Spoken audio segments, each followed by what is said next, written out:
Well, next at 6, learning police lingo with a Spanish twist. News 3's Andy Choi joins us with a system aimed to connect law enforcement officials with the Latino community. Andy?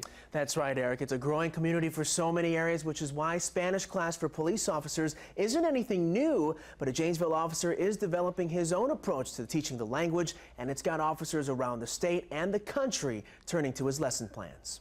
Hi, I'm Officer Castillo with the Watertown Police Department. Don't let the civilian clothing fool you. Philip Castillo is used to asking questions like this. Any reason for the speed today?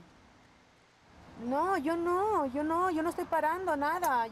But the Watertown police officer noticed on more than a few traffic stops, law enforcement often gets lost in translation. Names, how you doing? It's pretty easy, but when you get into legalities and certain terms, if you don't know them, it's hard to talk to people. Between English and Spanish, we've all been in that scenario, and you keep talking to me, you know a couple words in Spanish. Janesville police officer Chad Sullivan recognized the same problem. My guess would be there's not one officer across the United States that hasn't been in that uncomfortable traffic stop with a Latino where you can't communicate. Paga is to pay. Combining his fluency in Spanish with his police background, Sullivan developed Street Cop Spanish, a language learning system geared around words and phrases. Where do I pay this ticket? Write the address on there. Paga aquí. Focused on law enforcement. It breaks down this barrier that exists between law enforcement and the Latino community. And once you start to speak their language with them, you can see it.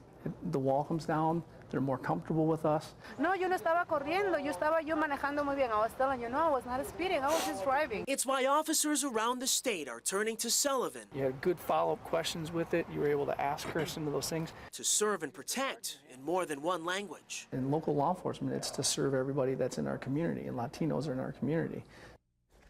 Officer Sullivan says providing thorough and accurate identification becomes one of the most challenging aspects of traffic stops when language is a barrier, and it's why he provides officers with this Spanish to English personal ID form. It gives the driver a chance to provide information that may not be on ID cards issued from outside the country.